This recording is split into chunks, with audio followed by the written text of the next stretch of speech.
Assalamualaikum semuanya. Apa kabar kalian? Semoga dalam keadaan sehat dan dilancarkan rezekinya oleh Allah. Amin ya robbal alamin. Suatu pagi, Raja Harun al-Rasyid berdiri di balkon istana. Matahari bersinar terang, membuat istana tampak berkilauan. Tiba-tiba Raja berkata, "Matahari itu selalu tinggi di langit. Aku ingin melihat apakah Abu Nawas bisa membawanya ke istana. Panggil dia sekarang juga." Para menteri langsung terkejut, lalu tertawa geli. Membawa matahari itu mustahil. Kali ini Abu Nawas pasti kehabisan akal. Begitu tiba di hadapan Raja, Abu Nawas menunduk hormat. Raja berkata dengan nada menantang, "Abu Nawas, aku ingin kau membawa matahari ke istana. Kalau berhasil, hadiah besar menantimu. Kalau gagal, kau tahu akibatnya." Para menteri berbisik sambil tertawa kecil. Kali ini tamatlah Abu Nawas. Namun Abu Nawas tetap tenang. "Baiklah Baginda, besok pagi saat matahari terbit, saya akan membawanya langsung ke istana." Raja, para menteri, dan rakyat berkumpul di halaman istana. Mereka penasaran bagaimana Abu Nawas akan melaksanakan tugas mustahil itu. Abu Nawas datang membawa sebuah cermin besar berkilau. Ia berdiri di depan istana, lalu mengarahkan cermin itu ke matahari. Sekejap kemudian, sinar matahari terpantul ke dinding istana. Cahaya itu begitu terang, hingga seolah-olah matahari sendiri sudah berada di dalam istana. Raja terbelalak kagum. "Wah, benar saja, matahari masuk ke istanaku." Cahaya keemasan menyinari ruangan, membuat istana tampak lebih indah dari biasanya. Raja pun tertawa terbahak-bahak. "Abu Nawas, kau memang selalu punya akal. Aku minta kau membawa matahari, dan kau benar-benar berhasil, meski dengan cermin." Para menteri hanya bisa menghela napas panjang. Lagi-lagi gagal menjebak Abu Nawas. Raja berkata, "Abu Nawas, kau mengajariku sesuatu hari ini. Sesuatu yang besar dan jauh bisa hadir di dekat kita, asal kita tahu caranya memantulkan cahaya." Sebagai hadiah, Abu Nawas diberi sekantong emas dan cermin perak baru. Abu Nawas tersenyum sambil berkata, "Terima kasih Baginda. Matahari memang tak bisa dibawa dengan tangan, tapi bisa kita hadirkan dengan pantulannya." Rakyat pun bersorak gembira dan bertepuk tangan kagum. Kisah selanjutnya. Dikisahkan suatu hari kota Baghdad kedatangan tamu agung, seorang pendeta terkenal dari kerajaan Romawi. Namanya Pendeta Armando, pakai jubah putih, salib besar, dan alis yang tak pernah tersenyum. Ia sombong dan berkata kepada raja, "Aku ingin menantang siapapun di negeri ini dalam debat agama. Kalau kalah, mereka ikut agamaku. Tapi kalau aku kalah, aku akan mengakui kebenaran agama mereka." Raja langsung tersenyum. Wah, ini kerjaannya Abu Nawas. Hari pertama, kitab dan logika. Debat pun dimulai di halaman istana. Disaksikan banyak orang. Pendeta membawa 5 kitab besar. Abu Nawas cuma bawa 1 tasbih dan 2 kurma. Pendeta langsung menantang, "Tunjukkan dalil bahwa Islam itu benar." Abu Nawas menjawab, "Apa kau yakin sebelum aku jawab, kau akan menerima kebenaran itu?" "Kalau logikamu bisa mengalahkan kitab-kitabku, ya," kata pendeta. Abu Nawas tersenyum lalu berkata, "Kalau logika bisa buat orang beriman, sapi pasti sudah jadi mu'alaf sejak zaman Nabi Musa." Penonton tertawa. Hari kedua, Trinitas atau tersesat.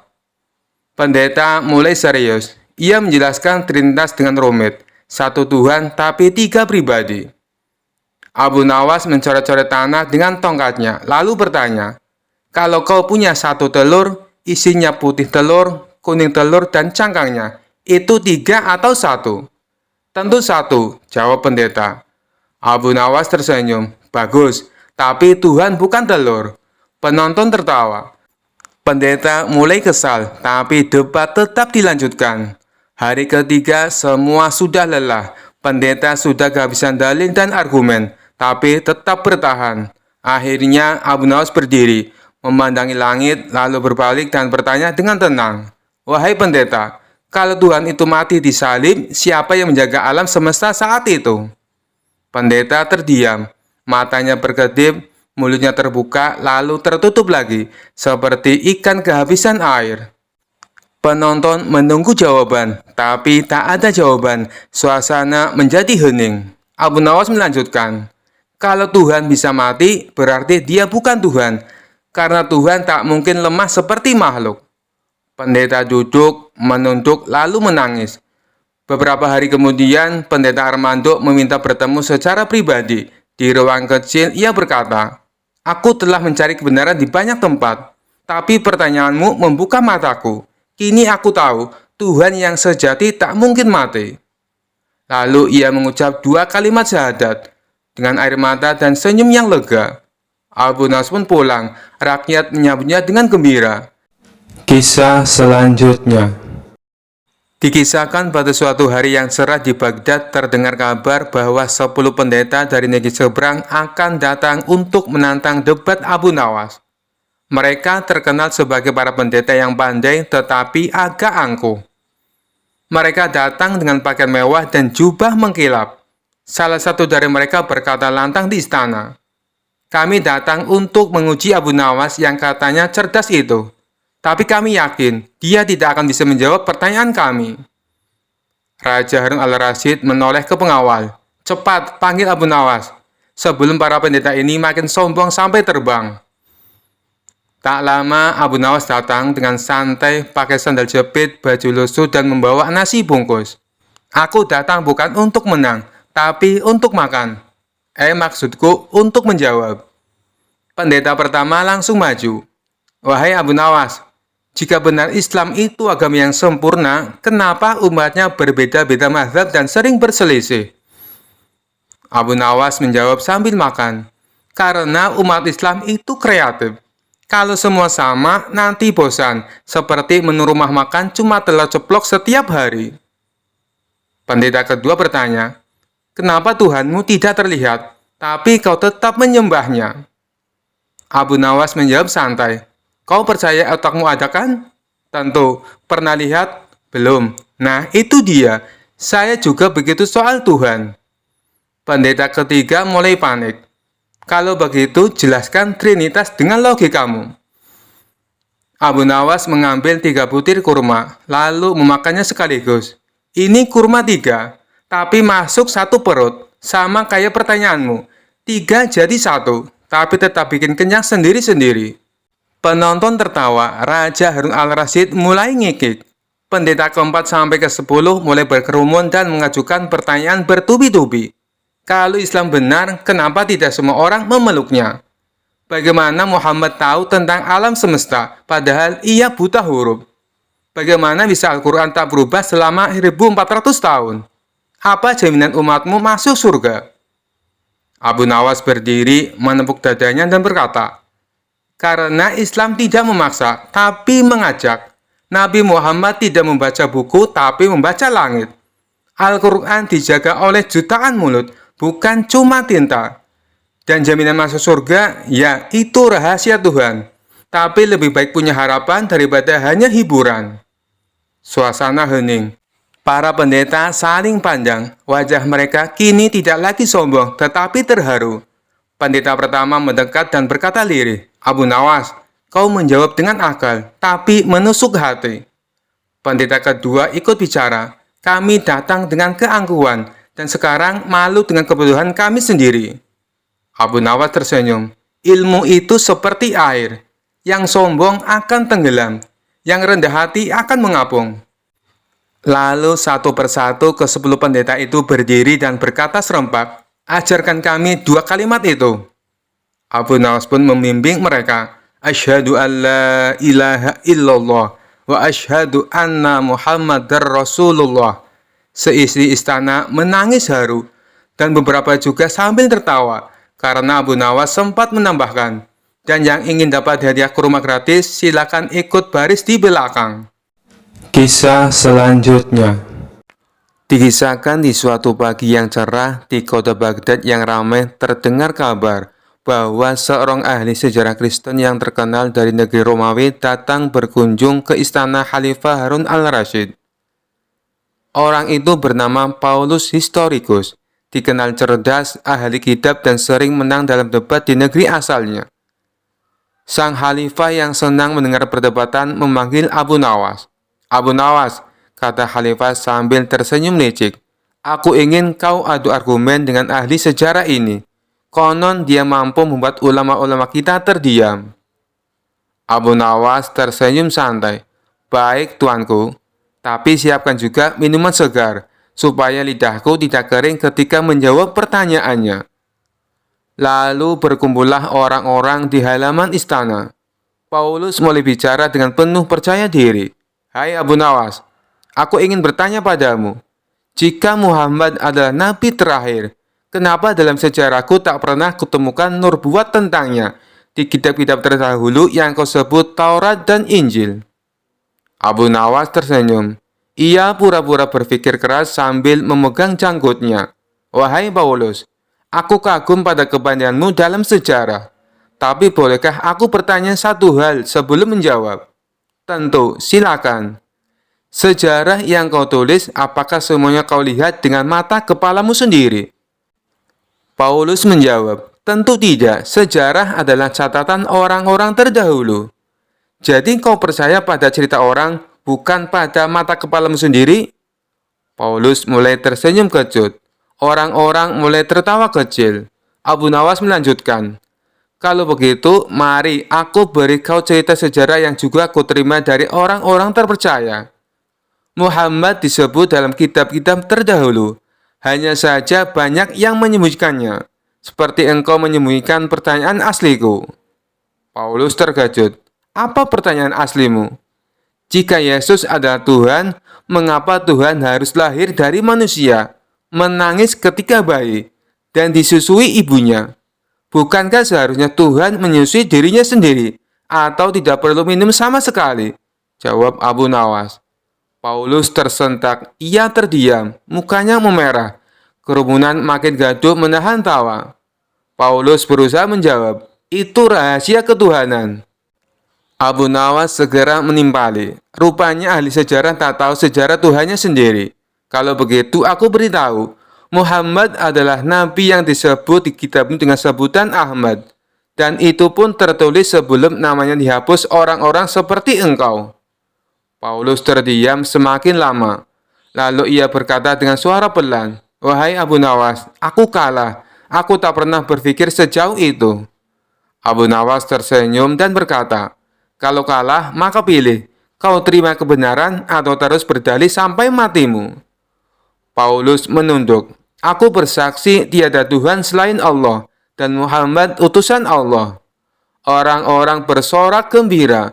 Khalifah bangkit dan berkata, "Sungguh Abu Nawas bukan hanya cerdik, tapi juga berhasil menambah seorang saudara bagi kita semua." Abu Nawas pun tersenyum lebar sambil berkata, "Kalau begitu, aku minta hadiah. Tambahkan kurma di dapur istana, biar sejarah hari ini terasa lebih manis." Dan semua tertawa riuh hingga suasana istana penuh kegembiraan. Kisah selanjutnya. Dikisahkan suatu pagi di musim semi, Abu Nawas sedang berjalan-jalan di tepi kota. Udara sejuk, burung-burung bernyanyi, dan topiknya kosong seperti biasa.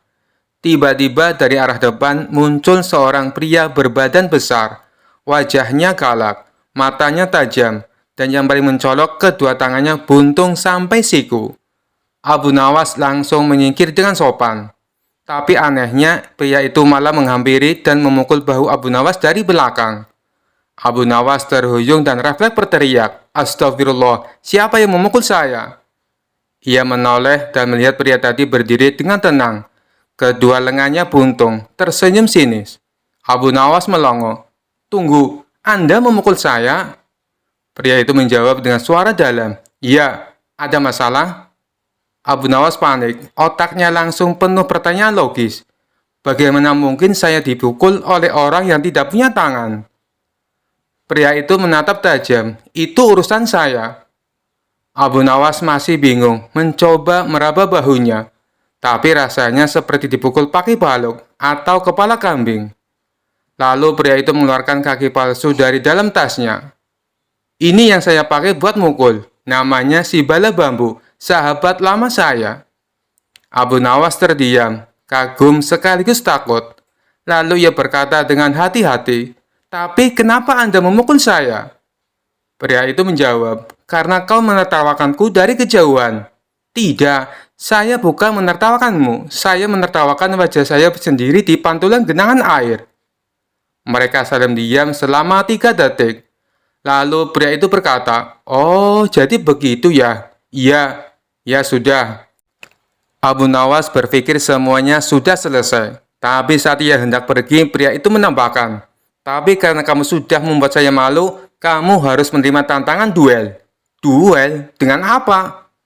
Pria itu mengangkat 2 kaki palsu kayu yang tadi ditaruh di kantong belakang celananya. "Dengan tongkat kayu spesial. 1 buat saya, 1 buat kamu. Duel kecepatan." Abu Nawas hanya bisa tertawa kecil dan berkata, "Dunia memang adil. Bahkan orang buntung pun masih bisa bikin saya babak belur." Akhirnya duel pun digelar. Tapi yang terjadi justru luar biasa. Abu Nawas menang. Karena pria buntung itu tertawa sendiri melihat cara Abu Nawas memegang tongkat seperti sumpit raksasa. Sejak hari itu Abu Nawas punya teman baru, pria buntung dan kaki palsu pemukul legendaris, si bala bambu.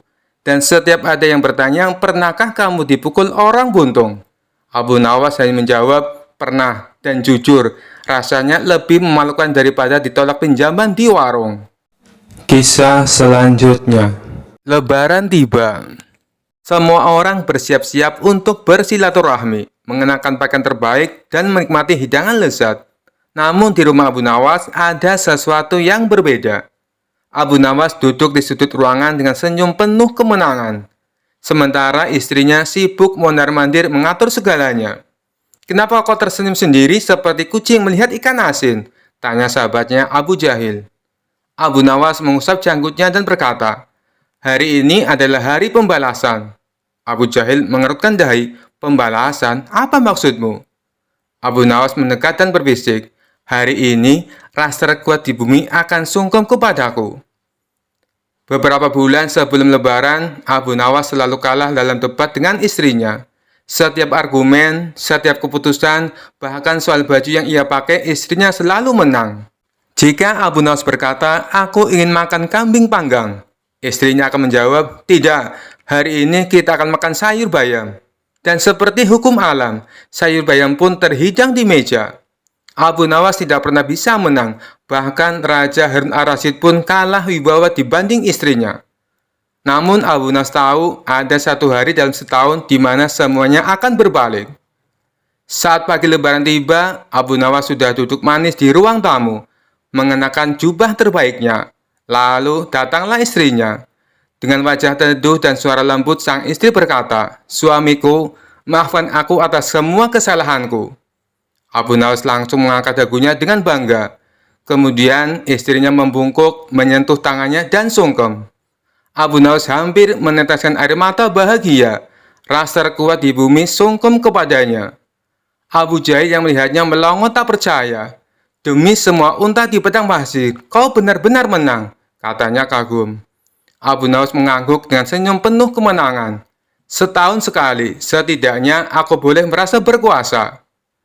Namun kemenangan itu tidak bertahan lama. Setelah sungkem, sang istri bangkit dan berkata dengan nada halus tapi mengancam, "Baik suamiku, karena sudah saling memaafkan, sekarang bantu aku cuci piring di dapur." Abu Nawas langsung pucat, dan begitulah meskipun dendamnya terbalaskan sejenak, pada akhirnya kekuasaan kembali ke tangan yang sebenarnya. Kisah selanjutnya. Dikisahkan pada suatu hari yang cerah, seorang pendeta terkenal datang ke kota tempat tinggal Abu Nawas. Ia mendengar bahwa Abu Nawas bukannya cerdas, tetapi juga punya lidah yang tajam dan akal yang licin. Karena penasaran, ia menantang Abu Nawas untuk berdiskusi tentang perbedaan hari raya umat masing-masing. "Jika aku bisa mengalahkan Abu Nawas dalam perdebatan ini, aku akan terkenal di seluruh negeri," pikir si pendeta dengan penuh percaya diri. Mendengar kabar bahwa akan ada perdebatan antara Abu Nawas dan pendeta itu, warga berbondong-bondong datang ke pasar. Mereka tahu betapa lihainya Abu Nawas dalam beradu argumen. Bahkan kucing Abu Nawas saja pernah mengalahkan seorang hakim dalam sidang. Setelah banyak orang berkumpul, pendeta itu pun membuka perdebatan. Abu Nawas, aku ingin bertanya kepadamu, mengapa hari raya agamamu selalu berubah-ubah tanggalnya setiap tahun? Sedangkan hari raya kami tetap dan tidak pernah bergeser. Orang-orang mengangguk-angguk, merasa bahwa pertanyaan pendeta itu cukup masuk akal. Semua mata tertuju pada Abu Nawas, menunggu jawaban ajaibnya. Abu Nawas mengelus jenggotnya sejenak lalu tersenyum. Wahai pendeta, sebelum aku menjawab pertanyaanmu, aku ingin bertanya dulu kepadamu. Apakah engkau memiliki kambing? Pendeta itu terkejut, tidak menyangka akan ditanya soal kambing. Tentu saja, aku punya kambing di rumah. Bagus, apakah kambingmu itu makan rumput? Ya, tentu saja, semua kambing makan rumput. Tetapi kalau kau beri dia roti, apakah dia mau memakannya? Pendeta itu mulai bingung, tetapi tetap menjawab. Tentu saja, kalau lapar, kambing akan makan apa saja, termasuk roti. Abu Nawas tersenyum lebar dan berkata, nah, itulah perbedaannya. Hari raya kami seperti kambing, yang bisa menyesuaikan diri dengan kalender bulan. Sedangkan hari raya kalian seperti roti, yang selalu di tempat yang sama dan tidak berubah-ubah. Orang-orang yang menyaksikan perdebatan itu terdiam sejenak, lalu seketika meledak dalam tawa. Abu Nawas memang luar biasa, teriak seorang di tengah kerumunan. Pendeta itu hanya bisa menggaruk kepala. Ia ingin membantah, tetapi tidak tahu harus berkata apa. Namun Abu Nawas belum selesai. Ia menepuk daun si pendeta dan berkata, sebenarnya aku juga punya teori yang lain. Kau tahu kura-kura dan kelinci? Tentu saja. Hari raya kami seperti kura-kura, jalannya pelan tapi pasti, mengikuti perhitungan bulan. Sedangkan hari raya kalian seperti kelinci, yang loncat-loncat di tempat yang sama, takut bergerak ke depan. Orang-orang kembali tertawa terbahak-bahak, bahkan seorang nenek sampai terbatuk-batuk saking geli mendengarnya. Pendeta itu tersenyum masam dan berkata, baiklah, aku mengakui kecerdasanmu Abu Nawas, tapi setidaknya hari raya kami lebih mudah diingat. Abu Nawas tertawa dan menjawab, benar, sama seperti tanggal jatuh tempo hutang, tetap di tanggal yang sama setiap tahun, tapi tetap saja banyak orang yang lupa. Sekali lagi pasar pun riuh dengan gelak tawa. Pendeta itu akhirnya menyerah, menyalami Abu Nawas, lalu pergi dengan kepala tertunduk. Sementara itu Abu Nawas pulang dengan bangga, merasa puas telah memenangkan perdebatan dengan cara yang unik. Kisah selanjutnya. Dikisahkan pada suatu hari, datanglah seorang biksu tua dari negeri seberang ke kota Baghdad. Ia dikenal telah bertapa dan meditasi selama 10 tahun di puncak gunung yang sunyi senyap. Namanya Biksu Tanji. Ia datang dengan satu tujuan, menguji tokoh terkenal yang katanya sakti tapi lucu, Abu Nawas. Biksu Tanji pun langsung menghadap raja dan berkata, Tuanku, aku ingin menantang orang yang bernama Abu Nawas untuk adu kedalaman jiwa. Raja langsung berseru, panggil Abu Nawas sekarang juga, ini pasti seru. Tak lama kemudian, Abu Nawas datang sambil membawa roti, segelas air, dan kipas. Biksu berkata, aku telah meditasi selama 10 tahun, hingga mampu menahan lapar, dahaga, bahkan marah. Kau sendiri bisa apa? Abu Nawas menggigit rotinya dulu sebelum menjawab. Wah, hebat sekali, tapi saya lebih hebat. Saya bisa sujud selama 5 menit, dan langsung dapat ketenangan jiwa, bahkan kadang sambil lapar dan haus. Biksu tertawa meremehkan. Sujud, menunduk seperti budak itu bisa bikin damai? Abu Nawas tersenyum lalu berkata, kalau begitu, mari kita coba. Anda meditasi, saya sujud. Kita lihat siapa yang lebih cepat merasakan kehadiran Tuhan. Biksu duduk bersila, matanya terpejam, napasnya teratur. Abu Nawas langsung sujud. 3 menit berlalu, biksu masih duduk. Abu Nawas tetap sujud. Di menit kelima, Abu Nawas bangkit, tersenyum dan berkata, Alhamdulillah, hatiku ringan, jiwaku tenang, seperti habis curhat sama Tuhan. Biksu membuka mata dan langsung berkata, "Kenapa kamu bisa cepat begitu? Saya perlu waktu berhari-hari untuk merasakan tenang." Abu Nawas menjawab dengan santai, "Karena saya tidak mencari Tuhan di dalam diri saya, tapi saya menyembahnya langsung. Sujud bukan hanya tunduk fisik, tapi tunduk hati. Dan Tuhan suka yang rendah hati, bukan yang tinggi duduknya." Biksu terdiam lama. Akhirnya ia berdiri dan berkata, "Aku telah duduk selama 10 tahun hanya untuk mengejar kedamaian, tapi ternyata ia bisa datang hanya dengan sujud." Ia pun menatap Abu Nawas dan berkata, "Ajari aku cara sujud seperti itu." Sejak hari itu, Biksu Tanji tak lagi naik ke gunung untuk meditasi. Ia malah sering terlihat ikut sholat berjamaah di masjid. Dan penduduk kota pun mulai memanggilnya Biksu Sujud. Abu Nawas hanya tertawa. 10 tahun duduk kalah sama 5 menit sujud. Karena damai itu bukan dicari, tapi disambut. Kisah selanjutnya. Dikisahkan suatu hari, seorang biarawati cerdas datang ke kota Baghdad. Ia terkenal sebagai wanita yang bijaksana dan pandai berdebat. Mendengar kabar tentang kecerdikan Abu Nawas, ia pun ingin menguji kepintarannya. Di hadapan Raja Harun al-Rasyid dan para cendekiawan istana, si biarawati bertanya, "Wahai Abu Nawas, menurutmu apakah orang Muslim dan orang Kristen bisa masuk surga bersama?" Abu Nawas yang sedang menikmati secangkir teh langsung tersedak. Ia berpikir sejenak lalu tersenyum dan menjawab, "Tentu saja bisa." Pendengar langsung heboh. Beberapa ulama terkejut. Sementara biarawati itu pun tersenyum penasaran. "Bagaimana bisa?" tanyanya. Abu Nawas dengan santai menjawab, "Asalkan masuknya tidak bersamaan." Hadirin pecah dalam tawa. Biarawati itu pun terkekeh. Tapi bagaimana mungkin? Bukankah surga hanya diperuntukkan bagi orang yang beriman sesuai keyakinannya? Abu Nawas mengangguk, "Benar, tetapi apakah surga itu luas?"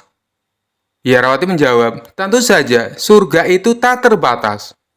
Abu Nawas tersenyum, "Nah, kalau begitu tidak masalah. Surga itu luas. Kita masuk dari pintu masing-masing. Dan nanti kalau sudah di dalam, tinggal cari tempat nongkrong yang nyaman." Hadirin tertawa semakin keras. Raja Harun al-Rasyid sampai menepuk dahinya. Biarawati itu masih penasaran, tapi bagaimana kalau ternyata hanya satu golongan yang berhak masuk surga?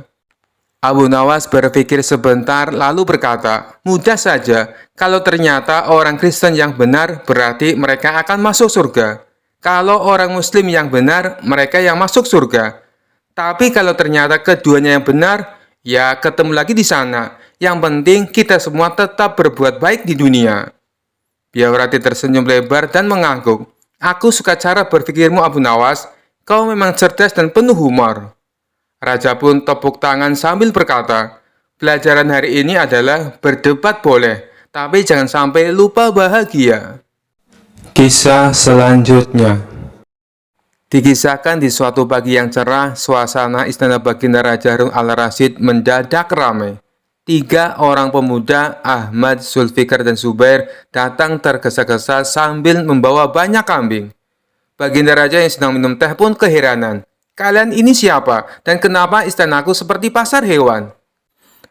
Ahmad segera maju. "Ampun Paduka, kami datang membawa masalah kambing. Kami punya 23 ekor yang harus dibagi 3 sesuai kesepakatan, tapi pembagiannya bikin kepala panas." Zulfikar menimpali, "Ahmad punya 2 kambing betina, saya 1 kambing jantan, Zubair yang rawat.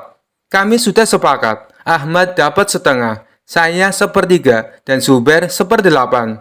Tapi 23 ekor kambing ini tak mau diatur. Kalau dibagi pasti ada sisa 1 ekor. Raja langsung terkejut, lalu memanggil menterinya dan mencoba menghitung, tapi semua gagal. "Ini pekerjaan untuk Abu Nawas," seru Raja akhirnya. Tak lama kemudian, Abu Nawas datang dengan pakaian santainya, membawa buku catatan, seutas tali, dan sepotong roti. "Wahai Paduka, siapa yang perlu diselamatkan kali ini, rakyat atau kambing?" tanya Abu Nawas sambil menggigit rotinya. Raja menjelaskan persoalan dan mengancam, "Kalau kau gagal, kau akan dijadikan pengembala istana seumur hidup. Abu Nawas pura-pura takut lalu tersenyum. Tenang saja Batuka, kambing pun akan mengangguk kalau saya yang membaginya. Abu Nawas meminta 1 ekor kambing pinjaman dari Baginda. Kambing itu dibawa ke halaman dan bergabung dengan 23 lainnya. Sekarang jumlahnya 24 ekor. Abu Nawas mulai bersuara keras. Ahmad, setengah dari 24 adalah 12. Ambil 12 ekor kambing. Ahmad langsung girang. Ini baru adil.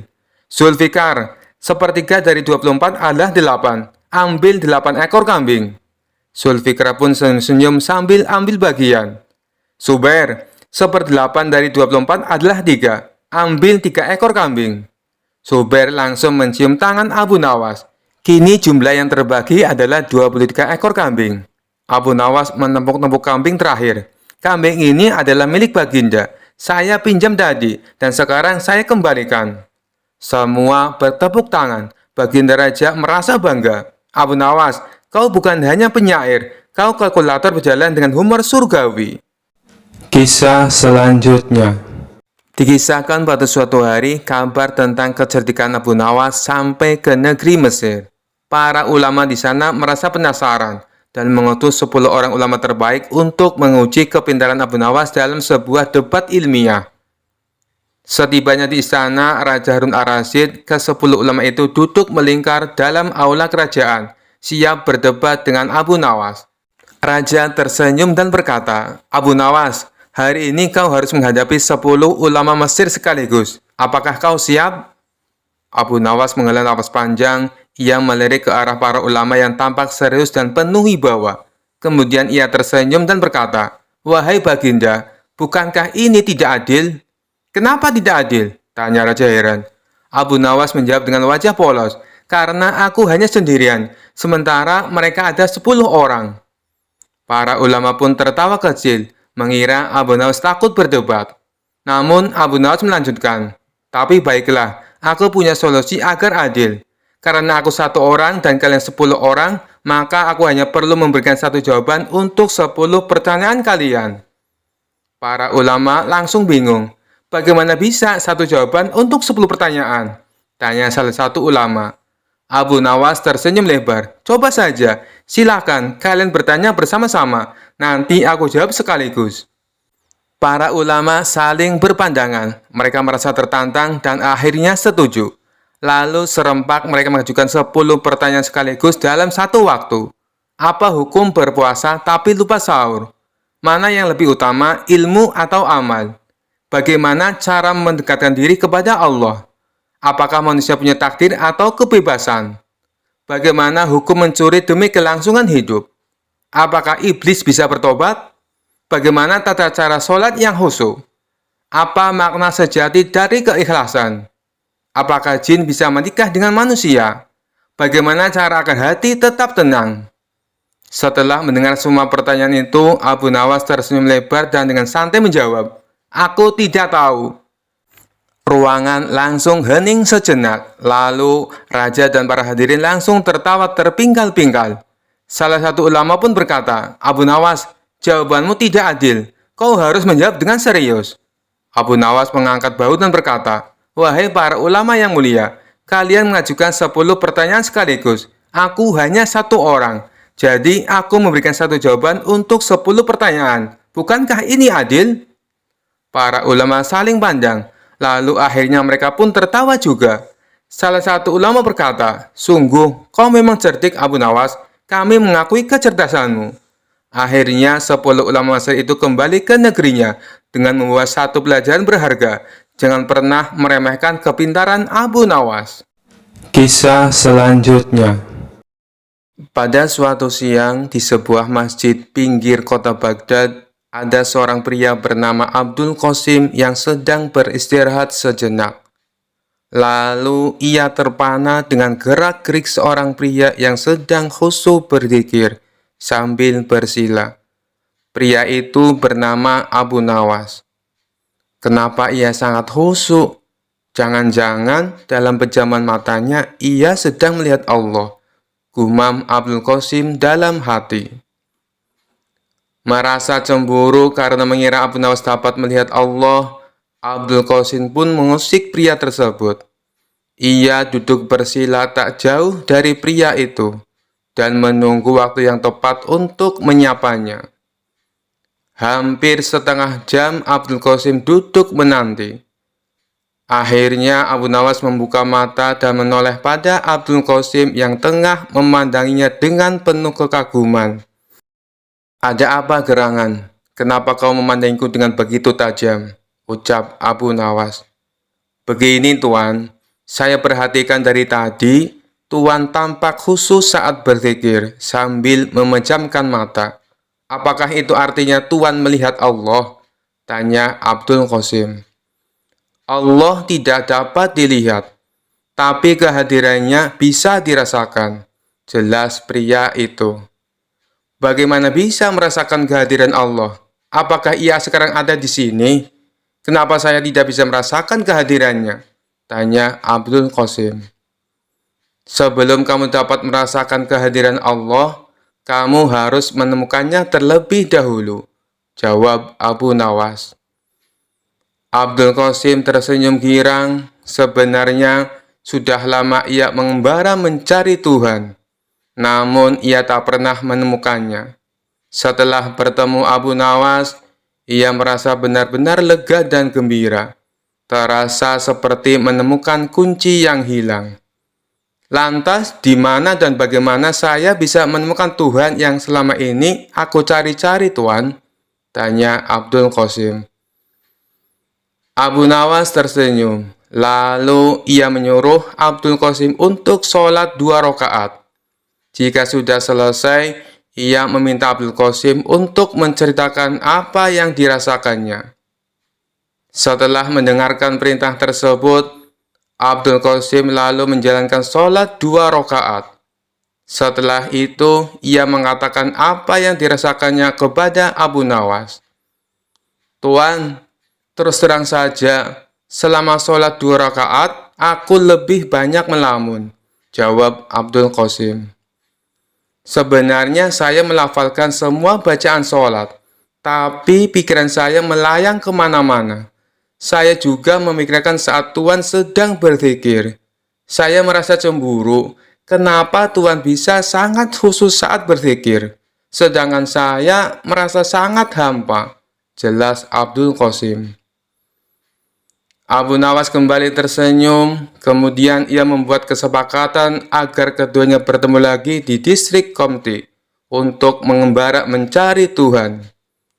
Tentu saja Abdul Qasim menerima kesepakatan itu. Ia justru merasa bersemangat. 2 hari kemudian, Abu Nawas tiba di Qomti dengan beragam perlengkapan untuk perjalanan jarak jauh. Dirinya punya tekad untuk tak akan pulang dari perjalanan sebelum temannya Abdul Qasim menemukan Allah. Tak lama kemudian, datanglah Abdul Qasim dengan beragam perlengkapan pula. Mereka lalu melakukan perjalanan dengan mengendarai unta menuju pusat kota Baghdad. "Kita akan berjalan ke pusat kota Baghdad. Di sana penuh keramaian, sehingga Allah pasti ada untuk mengatur peran-peran dari kehidupan manusia dan rezeki setiap orang. Namun, tampaknya tak semua orang bisa merasakan kehadiran Allah, seperti yang sekarang ini kamu alami," ucap pria cerdas itu kepada Abdul Qasim. "Baiklah, Tuan, aku siap melakukan perjalanan ini," jawab Abdul Qasim. Jarak antara Qomti dan pusat kota Baghdad sangatlah jauh. Di antara keduanya terbentang padang pasir yang gersang dan panas. Dalam perjalanan, tiba-tiba Abu Nawas mengatakan pada Abdul Qasim bahwa mereka nanti akan menjamak sholat untuk menghemat waktu. "Temanku Abdul Qasim, untuk menghemat waktu, bagaimana kalau kita nanti melakukan sholat jamak takhir? Artinya, kita tidak hanya akan mengurangi jumlah rakaat sholat, tapi juga menggabungkan sholat duhur dengan sholat asar di satu waktu, yaitu di waktu sholat asar," ucap Abu Nawas. Tuan, mengapa kita tidak sholat jamak takdim saja? Jadi kita bisa menggabungkan sholat duhur dan asar bersamaan siang ini di padang pasir. Tanya Abdul Qasim keheranan. Kenapa engkau lebih memilih sholat jamaah takdim ketimbang jamaah takhir, wahai temanku Abdul Qasim? Tanya Abu Nawas. Begini Tuan, saya hanya merasa khawatir bila sebelum asar tiba-tiba kita dirampok penyamun dan mati dibunuh. Padahal kita belum sempat melaksanakan sholat duhur, jawab Abdul Qasim. Abu Nawas tersenyum lebar. Temanku Abdul Qasim, sholat itu sesungguhnya berasik-asik dengan Allah. Kiranya sholat tak boleh jadi beban. Sebenarnya tak hanya sholat, tapi semua syariat dalam Islam. Tak boleh manusia jadikan beban. Maka dari itu, ada baiknya jika tempat sholat itu nyaman dan mengasyikkan. Jika kita melaksanakan sholat di padang pasir yang panas sekali ini, bisa saja sholat kita kurang khusyuk dan tidak asik, kata Abu Nawas sambil menginjak-injak pasir. Coba peganglah pasir-pasir ini, sangat panas. Jidatmu bisa saja melepuh jika kamu sholat di sini. Itu berarti sholat yang kamu laksanakan tak hanya jadi beban, tapi juga bisa membahayakan. Mari kita cari masjid di desa Kubedi atau Isbilya. Apabila sesuai perkiraanmu, kita dirampok dan dibunuh sebelum sampai desa itu, tak perlu khawatir. Yang penting kita sudah berniat untuk sholat duhur. Baru berniat saja, Allah pasti sudah tersenyum. Apalagi jika kita benar-benar melaksanakannya. Imbuh Abu Nawas. Baiklah Tuan, saya paham sekarang, ucap Abdul Qasim sambil menganggukkan kepalanya. Setelah perbincangan tersebut, mereka lalu melanjutkan perjalanan. Tak lama kemudian, sampailah mereka di masjid di desa Isbilya. Mereka lalu bertemu dengan serombongan musafir yang berhenti di masjid dengan mengendarai unta mereka. Setelah Abu Nawas dan Abdul Qasim sholat, mereka mendapati bila rombongan musafir itu tidak ikut sholat. Karena penasaran, Abdul Qasim pun bertanya pada salah satu rombongan. Mohon maaf Tuan, saya hendak bertanya, kenapa engkau sudah sampai masjid tapi tidak melaksanakan sholat? Tanya Abdul Qasim. Oh, kami sebenarnya sudah melaksanakan sholat jamaah takdim di desa kami. Jadi, kami tak punya kewajiban lagi untuk sholat asar, jawab salah satu rombongan itu. Lantas, mengapa kalian berhenti di masjid jika memang tak lagi punya kewajiban untuk sholat asar? Tanya Abdul Qasim penasaran. Oh, itu karena beberapa ekor unta kami tampak kelelahan. Jadi, kami berhenti sejenak untuk membiarkan mereka beristirahat di taman masjid ini. Islam mengajarkan kami untuk tidak berbuat zalim kepada semua makhluk, termasuk pada unta-unta ini. Benar begitu kan? Jawab kepala rombongan. Abdul Qasim merasa kagum dengan jawaban ketua rombongan musafir itu. Namun masih ada yang ingin ia tanyakan. Tuan, apakah engkau bersikap baik hanya pada unta saja atau pada semua binatang?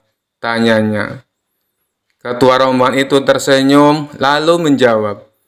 Jangankan kepada binatang, bahkan kepada pepohonan ini pun kami juga takut untuk berbuat zalim.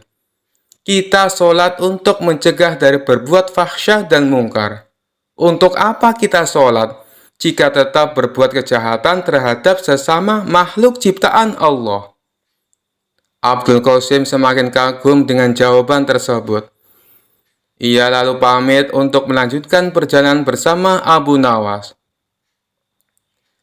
Sepanjang perjalanan, ia tampak lebih tenang saat mengendalikan untanya. Sepertinya ia tengah berusaha mencerna kalimat yang diucapkan oleh ketua rombongan musafir tadi. Abu Nawas mengajaknya berbicara untuk memecahkan keheningan. Tampaknya kau sedang berpikir sesuatu. Apa yang sedang kau pikirkan? Tanya Abu Nawas. Abdul Qasim sangat bersemangat dan sontak bertanya. Sebenarnya Tadi saya mendengar kepala musafir menyebutkan kata fahsya dan mungkar. Jujur saja, saya belum mengerti maksudnya, Tuan. Bolehkah saya meminta penjelasan pada Tuan? Oh, jadi itu yang membuatmu penasaran. Jadi, fahsya adalah semua perbuatan buruk yang tidak mengakibatkan kerugian langsung kepada orang lain. Karena tak langsung memberikan dampak buruk, biasanya orang-orang tak segera bisa mengenali nilai-nilai buruk yang terkandung dalam fahsya itu. Setelah itu, Allah akan memberikan pelajaran lewat agama. Jelas Abu Nawas. Agar hamba semakin paham, bisakah Tuan menyebutkan contoh fahsya? Tanya Abdul Qasim antusias. Contohnya saja perzinaan, meneguk minuman beralkohol, atau memakan makanan haram. Saat dua orang berzina, sebenarnya orang lain tak merasa dirugikan secara langsung. Sebab tak ada korban jiwa akibat perbuatan mereka. Inilah mengapa nilai-nilai buruk dalam fahsya tidak mudah dikenali oleh umat manusia. Abdul Qasim tertegun dan mengakukan kepala tanda paham. Sekarang, bandingkan dengan perbuatan mungkar. Mungkar adalah perbuatan buruk yang menimbulkan kerugian langsung pada orang lain. Misalnya saja pencurian, pembunuhan, atau perampokan. Karena semua itu berdampak langsung pada orang lain dan ada korban jiwa akibat perbuatan itu. Maka nilai-nilai buruk yang terkandung dalam perbuatan mungkar gampang sekali dikenali. Bahkan seorang ateis sekalipun percaya bila pembunuhan, perampokan, dan pencurian adalah perbuatan buruk. Jelas Abu Nawas. Lelaki yang tengah mencari Tuhan itu pun merasa kagum dengan penjelasan dari tuannya. Hatinya berbunga, banyak sekali ilmu yang ia dapat dari perjalanan ini. Dari desa Isbilia, kedua penggemar itu melanjutkan perjalanan mereka ke pusat kota Baghdad. Selama 8 hari, mereka berjalan melewati padang pasir yang panas. Setelah melakukan perjalanan selama 13 hari, sampailah mereka di bibir kota Baghdad. Abu Nawas merasa heran karena sejumlah ruas jalan menuju pusat kota ditutup. Hampir 2 pekan melakukan perjalanan, pujangga ini tak tahu perkembangan berita. Mereka pun mencari-cari jalan agar cepat sampai di pusat kota Baghdad. Pada akhirnya, mereka pun berhasil sampai di pusat kota Baghdad. Ada ratusan ribu orang berkumpul di alun-alun karena hendak melaksanakan sholat. Rupanya, hal tersebutlah yang membuat sejumlah ruas jalan ditutup. Lalu Abu Nawas mengajak Abdul Qasim untuk ikut sholat berjamaah. Usai sholat, mereka menyaksikan sejumlah orang naik ke atas panggung. Lalu satu persatu melakukan orasi. Beberapa orang berorasi menggunakan kalimat yang tak selayaknya diucapkan usai sholat. Abdul Qasim yang jarang berkunjung ke pusat kota Baghdad merasa terheran-heran menyaksikan pemandangan ini. Usai mendengarkan semua orasi, mereka melanjutkan perjalanan. Abu Nawas lalu bertanya pada Abdul Qasim, "Bagaimana? Apakah sejauh ini kamu sudah menemukan Tuhan?" "Belum sepenuhnya," jawab Abdul Qasim dengan nada suara agak sedih. "Bahkan sejujurnya, di alun-alun tadi saya merasa tidak sholat. Boro-boro saya menemukan Tuhan," imbuhnya. Abu Nawas tahu arah pembicaraan Abdul Qasim, tapi ia biarkan temannya itu meracau sendiri di atas panggung untanya. "Saya merasa barusan mengalami perbuatan mungkar," ucap Abdul Qasim meracau. "Kenapa bisa begitu?" tanya Abu Nawas. "Saat menuju pusat kota Baghdad, kita tadi benar-benar kesulitan mencari jalan. Karena beberapa jalan ditutup gara-gara ratusan orang mau sholat di tanah lapang. Padahal sebelah lapangan itu ada masjid yang besar. Bukankah ini mirip definisi perbuatan mungkar yang Tuhan pernah jelaskan?" ucap Abdul Qasim. Saya tak ingin buru-buru mengatakan yang mereka lakukan tadi itu adalah perbuatan mungkar. Siapa tahu mereka memang berniat untuk sholat berjamaah di tempat terbuka, ujar Abu Nawas. Dalam hati, Abu Nawas sebenarnya merasa senang karena temannya mulai menemukan pintu yang benar menuju Tuhan. Ia makin bersemangat menemani Abdul Qasim untuk menemukan Tuhan. Setelah 2 hari meninggalkan kota Baghdad, sampailah mereka di sebuah masjid kecil di pinggir gurun. Saat menambatkan unta di halaman masjid, mereka sadar bila bekal mereka telah habis. Lalu mereka pun bingung apa yang bisa dimakan di kampung kecil di tengah gurun seperti ini. Di tengah kebingungan, tiba-tiba datang sekelompok kafilah di masjid itu. Dari baju mereka yang kemal, mereka adalah kaum Badui miskin yang tampaknya tengah melakukan perjalanan jauh dan melelahkan. Usai menampatkan unta mereka, kepala kafilah itu menghampiri Abu Nawas dan Abdul Qasim untuk memberi salam. Setelah berbincang singkat, kepala kafilah itu tahu bila Abu Nawas dan Abdul Qasim sedang kelaparan. Tanpa basa-basi, kepala kafilah itu memberi mereka makanan. Awalnya Abu Nawas menolak, karena ia melihat makanan itu sebenarnya juga bekal terakhir yang dibawa kafilah itu. Tapi setelah kepala kafilah itu maksanya, akhirnya Abu Nawas menerima makanan itu. Tanpa sadar, ia meneteskan air mata karena merasa terharu. Kenapa Tuhan memberikan makanan ini pada kami? Padahal bekal Tuhan juga menipis.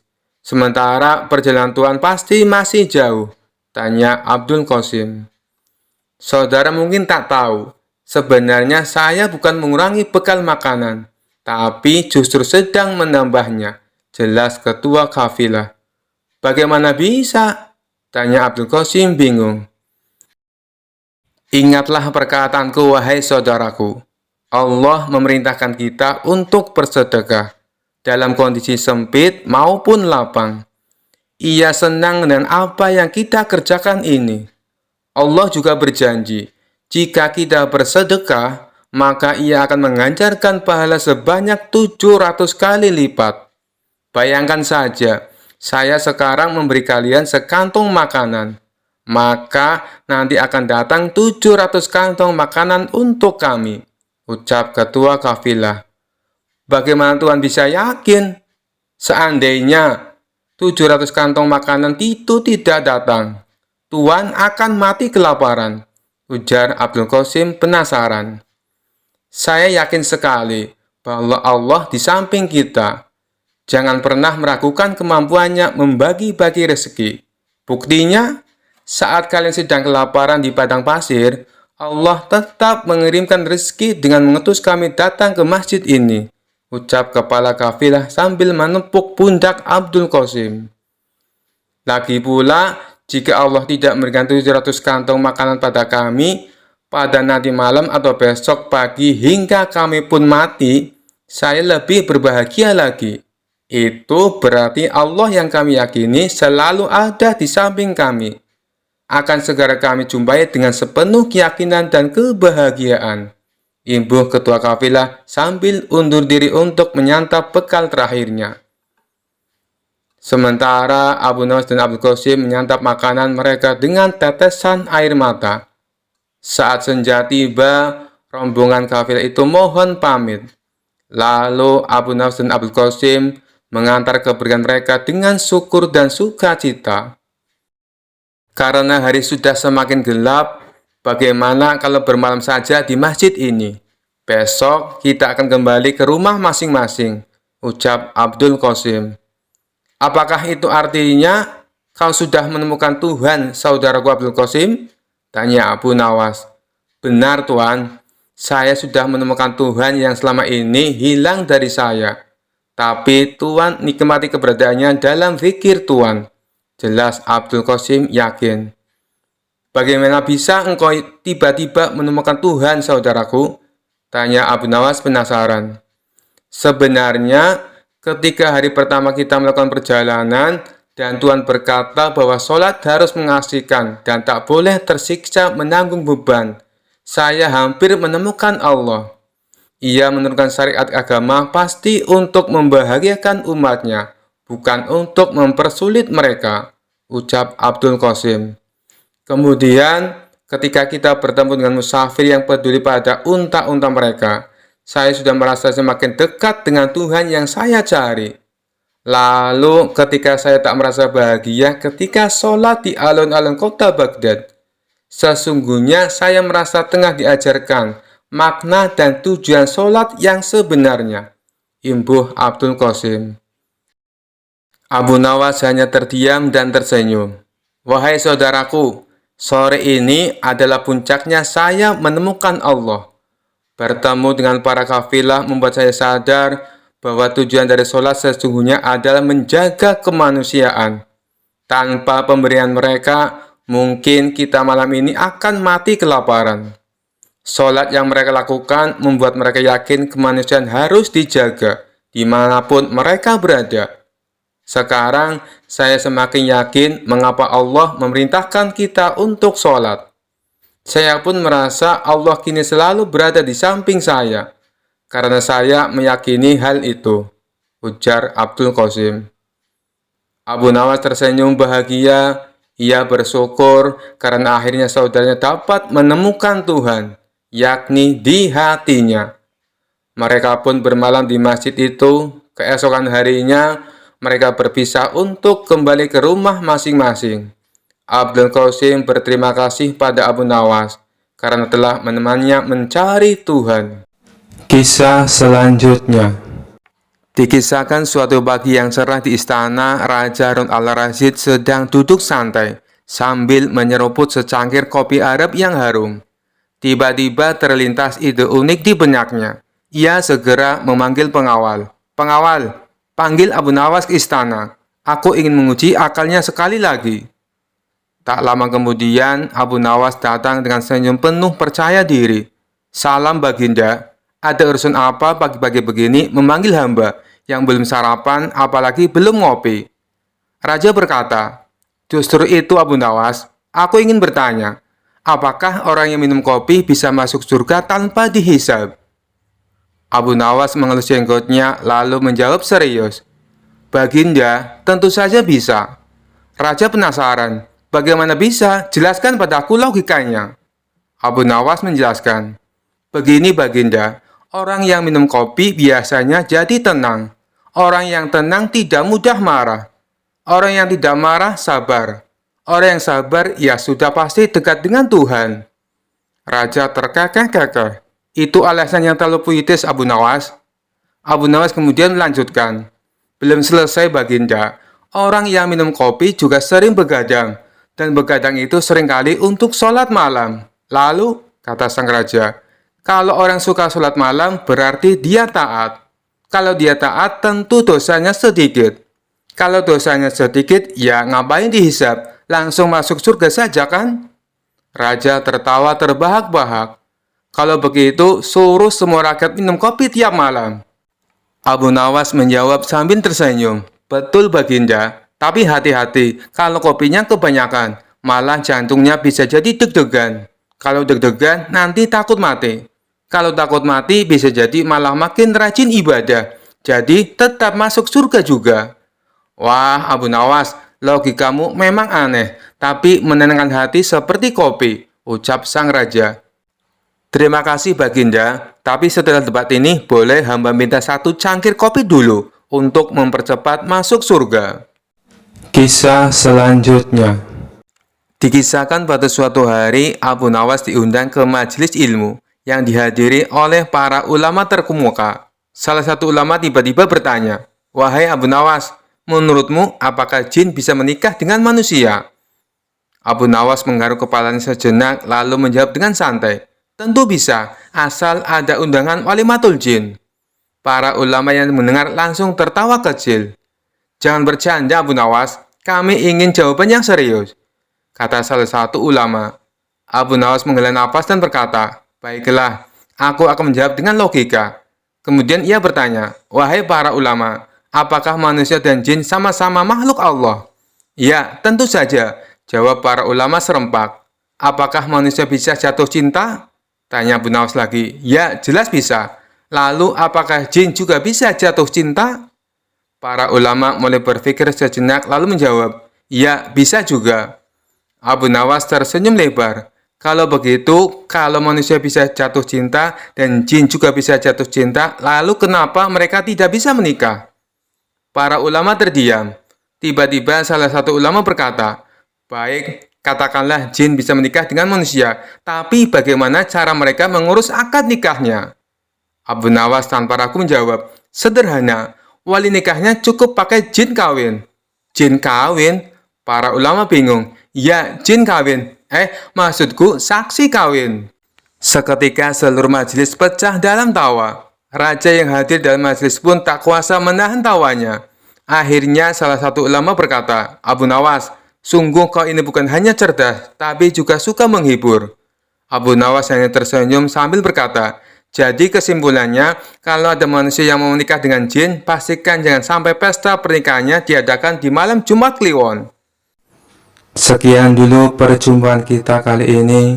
Sampai bertemu lagi di kisah-kisah selanjutnya. Terima kasih yang sudah subscribe dan setia menonton channel ini. Wassalamualaikum warahmatullahi wabarakatuh.